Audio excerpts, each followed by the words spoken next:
ठीक है, left suprarenal gland left renal vein में जाके ड्रेन होता है, जबकि राइट सुप्रारेनल ग्लैंड जो है वो इन्फीरियर वेना केवा में, क्लियर, inferior vena cava में ड्रेन होता है। The next MCQ is which part of intestine does int amoeba histolytica resides in?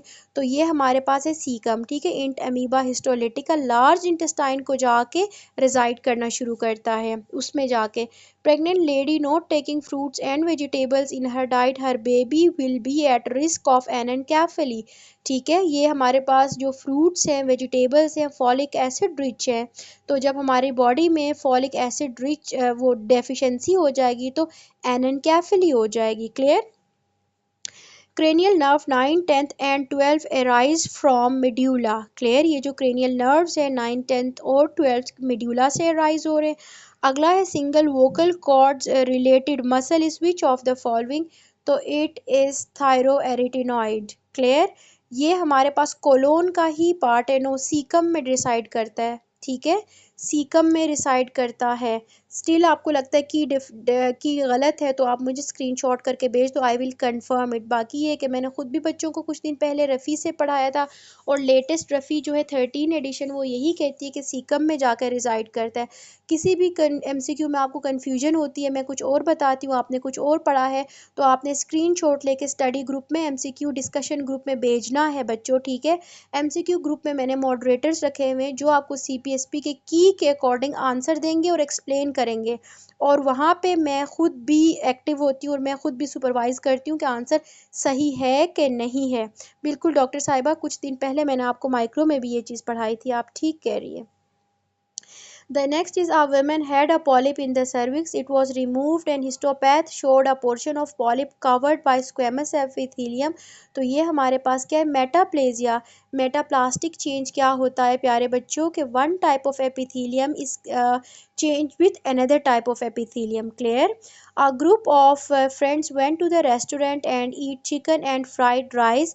At midnight developed food poisoning. The causative agent is Bacillus cereus. What food is responsible? तो बच्चों it is fried rice. इस fried rice का scenario तो आपको कभी भी नहीं भूलेगा, मैंने आपको इतनी लंबी कहानी सुनाई थी कि जब भी फ्राइड राइस खाते हैं तो उसकी वजह से क्या है, बैसिलस सीरियस जो है वो जाके आपको क्या कॉज करता है, एक्यूट डायरिया, और ये हमारे पास क्या होता है, वाटरी डायरिया, जो सिप पानी पियोगे वो उसी टाइम हो जाएगा, ठीक है, और एब्डोमिनल पेन भी होता है। The next is a female presented with fever and suprapubic pain and pus in urine which is treated for 2 weeks. On culture, urease is positive organism found growing on the chocolate agar is Proteus.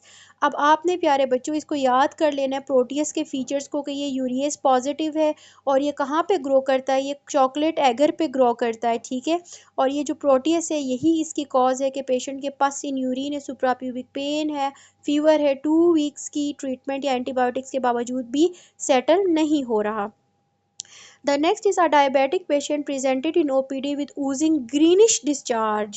बस यहीं से आपको answer आ जाना चाहिए। Organism was found to be gram negative and road and urease positive. Which of the following is the causative agent? तो बच्चों it is Pseudomonas. जब भी आपको ग्रीनिश डिस्चार्ज गिवन होगा तो ग्रीनिश डिस्चार्ज की कॉज क्या है, सूडोमोनास है, क्लियर। इस तरह करके हाई जो बहुत ज़्यादा हाई यील्ड पॉइंट्स हैं उनको छोटा छोटा करके कहीं पे लिख लो पेज पे, और वो आप बाकी अपने कलीग्स के साथ भी ग्रुप में भी शेयर कर सकते हो। जैसे ग्रीनिश डिस्चार्ज आगे एरो बना के लिखो सूडोमोनास, ठीक है, और फ्राइड राइस आगे लिखो बैसिलस सीरियस। समझ आ रही है मेरी बात आप लोगों को? चॉकलेट एगर पे कहाँ कौन ड्रॉ करते, जो यूटीआई कर रहा था तो प्रोटियस है, ठीक है, तो एरोज बना के छोटे छोटे पॉइंट्स बनाओ और ग्रुप में शेयर करो, ठीक है। अब ये है कि आप लोगों ने एक्टिवली पार्टिसिपेट करना है, इंशाल्लाह एक महीने की मेहनत है और इंशाल्लाह पेपर आपका पास हो जाएगा, क्लियर। और मैक्सिमम पेपर यहीं से आता है जो मैं आपको करवा रही हूँ, ठीक है, लेटेस्ट एसकेस से आता है। अच्छा, the next one is a newborn presented with post pneumonia infections, sputum greenish tinge is seen। तो ये वही बात है कि हमारे पास ये देखिएगा कि नमूनिया है, ठीक है, तो नमूनिया न्यूबॉर्न के अंदर जो है कौन कॉज कर रहा है, ई कोलाई कॉज कर रहा है, ठीक है।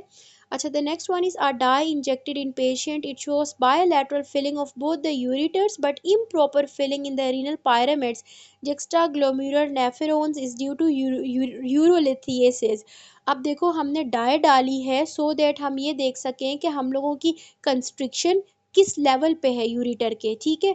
तो जाके पता चला है कि जो पैरामिड्स के लेवल है, ठीक है, जहाँ पे जेक्स्ट्रा ग्लोमेरुलर पोर्शन ऑफ हमारे पास नेफ्रॉन्स है, वहाँ पर इम्प्रॉपर फिलिंग है, तो इसका मतलब है वहाँ पर कोई ना कोई ऑब्स्ट्रक्शन है, यूरोलिथियसिस है, ठीक है, इम्प्रॉपर फिलिंग है, तो it means it is urolithiasis. In atopic asthma foreign substance reacts with mast cells, ठीक है, यही वजह है कि हम एस्थमा के पेशेंट्स को क्या देते हैं, मास्ट सेल स्टेबलाइजर्स देते हैं। क्लियर। और ये बात याद रखो, जब भी एक्यूट अटैक ऑफ एस्थमा होगा तो आप लोग स्टीरॉइड्स लाजमी दोगे। Clear. Common feature between sarcoidosis and TB is granulomatous hepatitis. Clear. Sarcoidosis जो कि एक हमारे पास सिस्टेमिक डिजीज़ है, और टीबी जो कि टीबी भी का किसी भी ऑर्गन को इन्वॉल्व कर सकता है, let it be lungs, let it be intestines, let it be even vertebrae. तो दोनों में जो एक कॉमन फीचर है, it is granulomatous hepatitis. Clear? A baby born at 24 weeks with respiratory distress syndrome RDS के साथ पैदा हुआ है, लेकिन बच्चा हमारे पास फुल टर्म नहीं था, प्री मेच्योर पैदा हुआ 24 वीक्स पे ही। क्लियर। वैसे तो 38 वीक्स प्लस होना चाहिए ना टर्म पे, लेकिन क्योंकि बच्चा इमेच्योर पैदा हुआ है कम वीक्स पे, तो इसका मतलब है इसको RDS तो होना ही था। Which of the following is correct regarding this condition, तो it is alveolar collapse. Clear.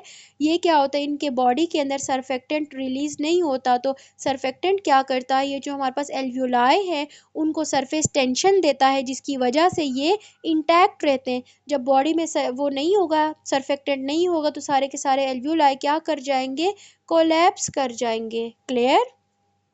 A patient with partial pressure with values of ABGs are done as follows. इसका सी भी हो सकता है, डिक्रीज सरफेस टेंशन। यस, जो बहुत ज़्यादा reliable, मैं भी यही सोच रही थी, it is decrease surface tension. Decrease surface tension की वजह से जाके एल्व्यूलर कोलैप्स होगा, ठीक है, क्योंकि जो सरफेक्टेंट होता है वो क्या करता है, सरफेस टेंशन देता है, ठीक है, तो सरफेस टेंशन इंक्रीज करता है सरफेक्टेंट। जब सरफेक्टेंट नहीं होगा तो सरफेस टेंशन डिक्रीज होगा। As a result of decrease of surface tension alveoli would collapse. Clear. तो आप बिल्कुल ठीक कह रहे हैं कि ये इसका क्या है, डिक्रीज सरफेस टेंशन। अच्छा, अब एबीजीज देखें, इसके हुए partial pressure of oxygen is 80, bicarbonate is 20, partial carbon is 58 का पीएच 1.2 है, तो ये क्या है, पार्शियली कंपनसेटेड रेस्पिरेटरी एसिडोसिस है। नहीं, सरफेक्टेंट सरफेस टेंशन को डिक्रीज नहीं करता। जो हमारा सरफेक्टेंट है वो सरफेस टेंशन देता है, जिसकी वजह से वो कोलैप्स नहीं करता, ठीक है।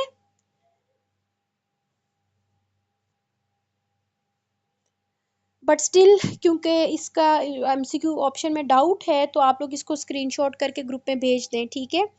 अच्छा, अगला हमारे पास है कि मैम ज़्यादा टेंशन से कोलैप्स नहीं होता। सरफेस टेंशन जो है,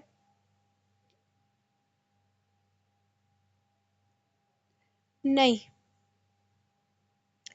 but still we will discuss it. Surfactant, yes, surfactant जो है सरफेस टेंशन को इंक्रीज करता है।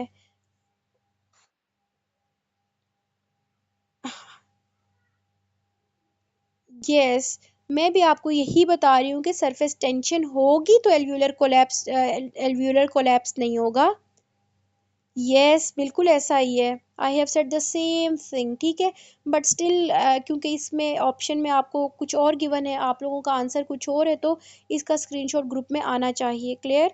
अच्छा, द नेक्स्ट वन इज़, आप लोगों को एबीजीज रीड करके उसकी वो निकालनी आती है, इंटरप्रेट कर सकते हो आप लोग एबीजीज।